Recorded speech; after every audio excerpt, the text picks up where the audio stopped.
سر از 10 می مسافرکشان‌های مرکزی ولایت سوخت برای هر یک مسافر 2 سامانی و 50 درم راهکرا تعیین کردند. تا این دم نرخ داخل شهری میکرواتوبوس‌ها 2 سامانی بود. در یک سال اخیر این بار سوم است که ارزش راهکرا بالا می‌رود و بیشتر از 100% افزوده است. از آغاز سال جاری کمتر مرحله به مرحله نرخ‌های سوزشواری هم دیزل هم گازی مایع بالا رفت. در این جاده من باز در نقطه تامینی قسم احتیاطی سامان چرخ‌های ریزنی ناخالخوتی ها روغن‌های موردنی و دیگر قسم احتیاطی که وابسته به این تامین واسه نقلیات میباشد نرخ آن هم طرف بالا رفت. در این عنوان ریاست ماسیمو از جانب هم راننده‌ها هم انتقال دهندگان هم به طریق شفاهی هم خطی مراجعت کردند. به گفته مسئولان اداره نقلیات سوخت، افزایش راهکرا تنها در خوجند تعیین شده و قرار است در دیگر شهر و نواحی بازبینی گردد.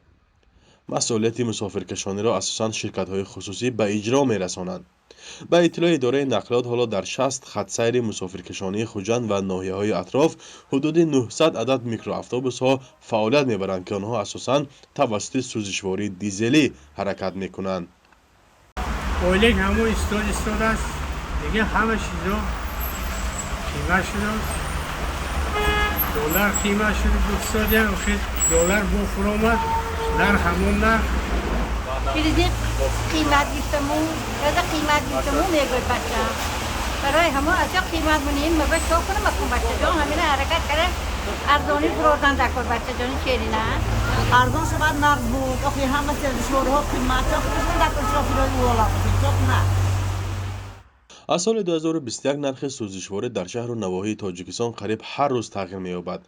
سال گذشته نرخ گازی مایع در تاجیکستان به طور بی‌سابقه بالا رفته یک مدت از 8 سامانی هم زیاد شده بود.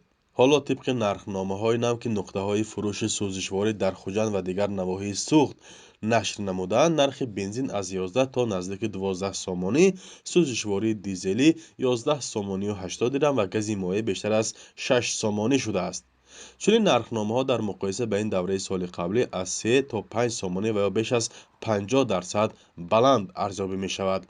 تاجیکستان مواد سوخت را از خارج اساساً از روسیه و قزاقستان وارد می‌کند.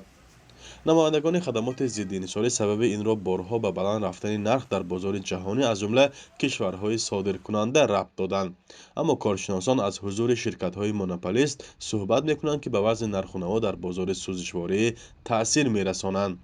فرزان محمدی، رادیو آزادی، شهر خوجند.